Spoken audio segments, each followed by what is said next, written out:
ولذلك شوفوا الحوثيين على عتادهم الأقل منهم، حوثيين عندهم طائرات مثلا، آل سعود عندهم طائرات، إيش سووا بهم الحوثيين؟ إجوا دخلوا أصلا داخل الحدود، يعني احتلوا مناطق مما يسمى السعودية، وما قادرين ذولاك أصلا يجابونهم أصلا، إلا بعد التي والتيها صار انسحاب.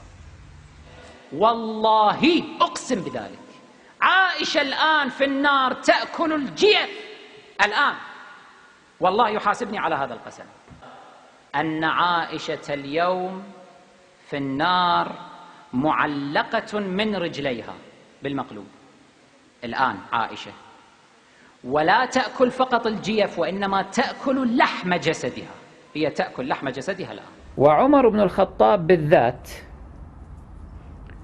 جاءت في التاريخ وفي المصادر أدلة ومؤشرات تؤكد أنه كان بالفعل مأبونا ومنكوحا.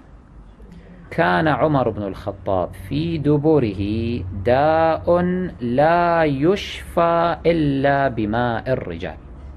أن هذه الخصلة القذرة، خصلة الأبنة اللواط أجلكم الله، كانت متوارثة من أول حاكم من أبي بكر بن أبي قحافة إلى آخر خلفاء بني العباس لعنة الله عليهم أجمعين.